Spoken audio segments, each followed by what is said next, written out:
భారత స్వాతంత్ర పోరాట చరిత్రలో ఎన్నో ఉద్యమాలు చోటు చేసుకున్నాయి. కానీ అడవులను వేదికగా చేసుకుని గిరిజనులను ఏకం చేసి బ్రిటిష్ సామ్రాజ్యానికి సవాల్ విసిరిన విప్లవం మాత్రం ఒక్కటే. అదే రంప తిరుగుబాటు. కేవలం 2 ఏళ్ల పాటు సాగిన ఈ సాయుధ పోరాటం బ్రిటిష్ పాలకుల వెన్నులో వణుకు పుట్టించింది. ఈ విప్లవానికి నాయకత్వం వహించిన మంజం వీరుడు అల్లూరి సీతారామరాజు భారత స్వాతంత్ర ఉద్యమ చరిత్రలో చిరస్థాయిగా నిలిచిపోయారు. 1897 జూలై 4న విశాఖ జిల్లా పాండ్రంగి గ్రామంలో జన్మించిన అల్లూరి సీతారామరాజు చిన్నప్పటి నుంచే అంజాయాన్ని సహించని వ్యక్తిత్వాన్ని పెంపొందించుకున్నారు.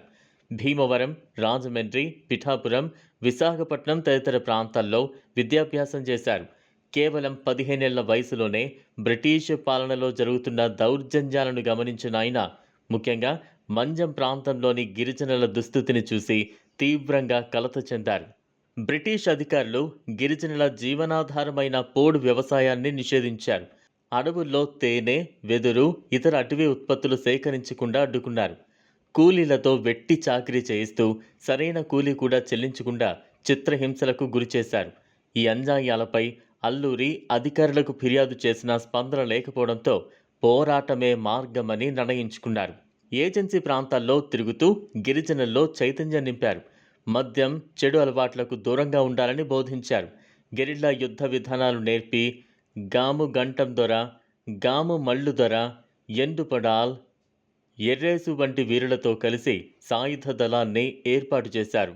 1922 ఆగస్టు 22న చింతపల్లి పోలీస్ స్టేషన్పై దాడి చేసి 11 తుపాకులు, వేలాది తూటాలను స్వాధీనం చేసుకున్నారు.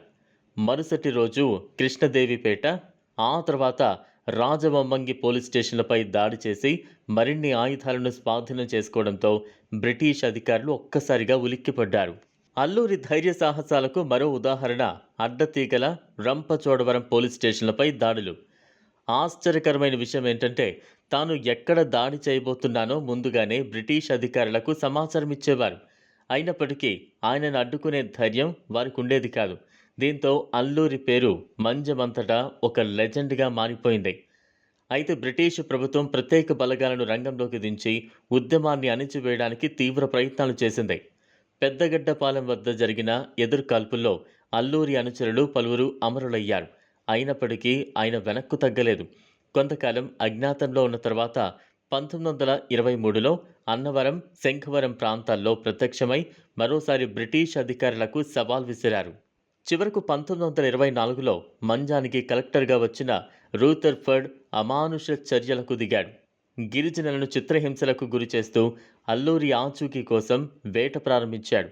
పరిస్థితి మరింత విషమించకుండా ప్రజలను కాపాడే ఉద్దేశంతో అల్లూరి తన ఆచూకీని స్వయంగా తెలియజేశారని చరిత్ర చెబుతోంది. 1924 మే 7న ఆయనను అరెస్టు చేసిన బ్రిటిష్ అధికారులు ఎలాంటి విచారణ లేకుండానే కొయ్యూరులోని చింత చెట్టుకు కట్టి కాల్చి చంపారు. మరుసటి రోజు ఆయన భౌతిక గాయాన్ని కృష్ణదేవిపేటలో దహనం చేశారు.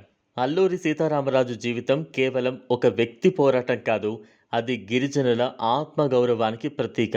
ఆయన చూపిన ధైర్యం, త్యాగం, దేశభక్తి భారత స్వాతంత్ర ఉద్యమానికి స్ఫూర్తినిచ్చాయి. మంజం వీరుడు అల్లూరి సీతారామరాజు పేరు భారత చరిత్రలో ఎప్పటికీ చిరస్థాయిగా నిలిచిపోతుంది.